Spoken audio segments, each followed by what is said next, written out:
Olijanona eo amin'izay sehatry ny fampianarana izay ihany isika 720 ireo mpianatra anala fanadinana CPE ao amin'ny EPP Manakambahiny no nomen'ireo mpianatry ny université ASM kit scolaire entina indrindra hiatrika izay fanadinana ara-panjakana voalohany izay tanterahany ny 1 ny volana Jolay ho avy izao izay. Mpianatry ny EPP Manakambahiny nahazo tombotsoa amin'ny asa sosialy izay tanterahany mpianatry université tsy miankina ASM androany. Mpianatra amin'ny kilasy fahadimy na ireo anala fanadinana CPE amin'ny taom-pianarana 2024 ity, miisa 720 no nahazo kit scolaire na fitaovana toy ny torosy, fitsipika, persilianzo, gomme, kompas, stylo, te crayon entina hiatrika ny fanadinana CPE izay tanterahana amin'ny 1 Jolay ho avy izao. Nahazo penina tsirairay avy kosa ireo mpianatra miisa 500 ao amin'ny EPP Manakambahiny. Tsy adion'izy ireo ihany koa ireo mpampianatra miisa 13 ao amin'ny sekoly.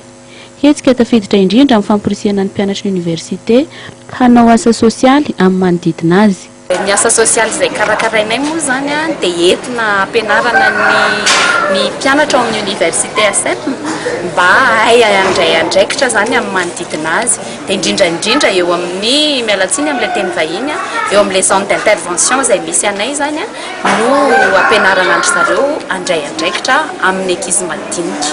Ny don zany dia fitaovana hoentin'ireo ankizy hiatrika amin'ny fanadinana CEPE fa zany hoe fitsinjovana sasany moa zany dia misy fanomezana kely ihany ho an'ny mpianatra rehetra fa ho an'ny mpanao fanadinana CEPE fotsiny dia le kit scolaire. Anisany mandrisika ny mpianatra hianatra tsara tokoa ny fahazoana fanomezana tahaka izao ary manampy be dia be amin'ny fahasahiranan'ireo ray aman-dren'ny mpianatra raha ny nambaran'ny taleno EPP Manakambahiny. Nanamafy ity farany fa mila fanampiana tokoa ireo mpianatra ao amin'ny sekoliny.